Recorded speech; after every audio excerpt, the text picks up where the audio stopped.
आपल्या शुभास्ते पुष्पहार अर्पण करावा। गजानना श्री गणराया आदि वंदू तुझ मोरया, मंगळमूर्ती श्री गणराया आदि वंदू तुझ मोरया। ओम नमो जी आद्या वेद प्रतिपाद्या, जय जय स्वस। छत्रपती शिवाजी महाराजांच्या प्रतिमेला पुष्पहार अर्पण करावा। या ठिकाणी मान्यवरांचं स्वागत करूया। आपल्या संस्थेच्या वतीनं स्वागत करावं।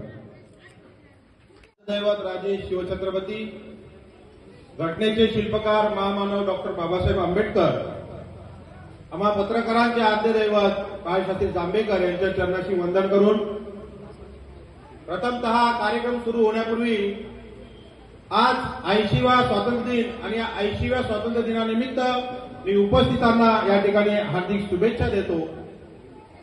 आज या ठिकाणी मुरबाड येथील माऊली गार्डन या सभागृहामध्ये या हॉलमध्ये संघर्ष पत्रकार संस्था व मी ठाणेकर न्यूज चॅनलच्या वतीनं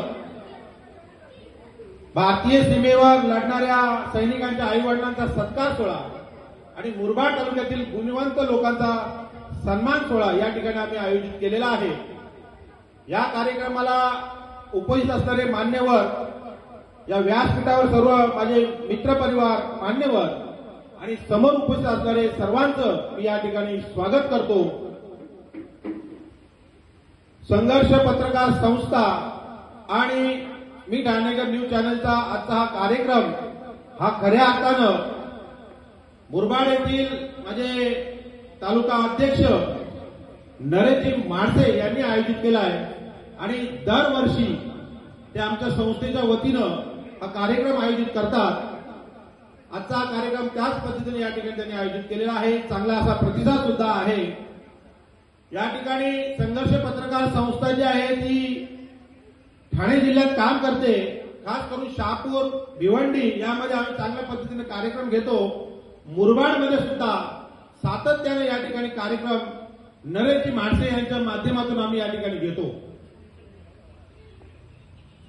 जनतेच्या समस्या मांडणं असेल, प्रश्न मांडणं असेल काम माध्यम करत असतात, त्यात पत्रकार अग्रेसर असतात आणि पत्रकारांना सुद्धा काही ठिकाणी हल्ले होतात। तसेच पत्रकारांना सुद्धा अनेक समस्या असतात, मग ती कौटुंबिक समस्या असेल, आर्थिक समस्या असेल आणि या समस्या मिटवण्यासाठी आम्ही संस्था असतील, संघटना असतील या पत्रकारांचा स्थापन करत असतो। त्यातलीच एक संघर्ष पत्रकार संस्था आम्ही स्थापन केलेली आहे। ठाणे जिल्ह्यातले जे पत्रकार आहेत ते पत्रकार यातील या संस्थेमध्ये कार्यरत असतात। आम्ही आमच्यासाठी सुद्धा काम करत असताना समाजासाठी सुद्धा कसं काम करता येईल याचा उपक्रम आम्ही घेत असतो। त्यातलाच हा भाग आहे की आज हा कार्यक्रम या ठिकाणी समाजोपयोगी कार्यक्रम आम्ही घेतलेला आहे। गुणवंतांचा सत्कार आणि भारतीय सीमेवर कार्यरत असणाऱ्या सैनिकांच्या आई वडिलांचा सन्मान या ठिकाणी आम्ही करत आहोत। प्रथमतः आमच्या या कार्यक्रमात ज्यांनी ज्यांनी सहकार्य केले त्या सर्वांचा आम्ही आभार व्यक्त करतो। त्याचबरोबर ज्या ठिकाणी सूत्रसंचालन भरत दळवी असतील तिथं काही गुन्हा नसतं, कारण अर्धा कार्यक्रम तेच पार पाडत असतात। अशी परिस्थिती मी सातत्याने बघतो। या ठिकाणी सुंदर सुमधुर आवाजामध्ये या ठिकाणी त्या गायकांनी एक गाणं गायलं, मी खरंच सुमधुर गाणं ऐकून मी प्रभावित झालो आणि त्यांचं पण स्वागत आणि त्यांचा आभार या ठिकाणी व्यक्त करतो। माझ्याकडे बोलण्यासारखं खूप आहे, मात्र मान्यवरांना सुद्धा बोलायचं आणि या ठिकाणी सन्मान सुद्धा करायचा असल्यामुळं मी जास्त काही बोलत नाही। पण जाता जाता एवढं सांगेल की पत्रकार तुमच्यासाठीच लढत असतात, तुम्ही सुद्धा पत्रकारांना कधी काही सहकार्य केलं पाहिजे। एवढं बोलून मी माझे 2 शब्द संपवतो। जय हिंद, जय भारत, जय महाराष्ट्र। विनंती करतो रामभाऊ दळवी यांना आपल्या हस्ते आपण हा सन्मान करावा। 10 मिनिटात आपण धावता सन्मान सोहळा संपवणार आहोत। विशाल विषय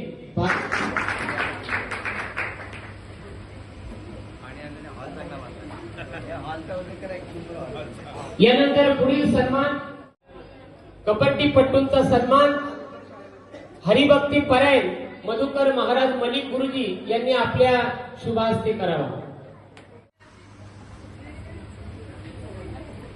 जोरदार टाळ्यांनी अभिनंदन करूया वैश्य समाज महिला भजन मंडळाचं। पत्रकार सेवा संस्था ठाणे जिल्हा यांच्या वतीनं हा पुरस्कार आम्ही प्रदान करत आहोत। भारत माता की वंदे। उल्हासभाऊ बांगर साहेब आणि मान्यवरांच्या हस्ते या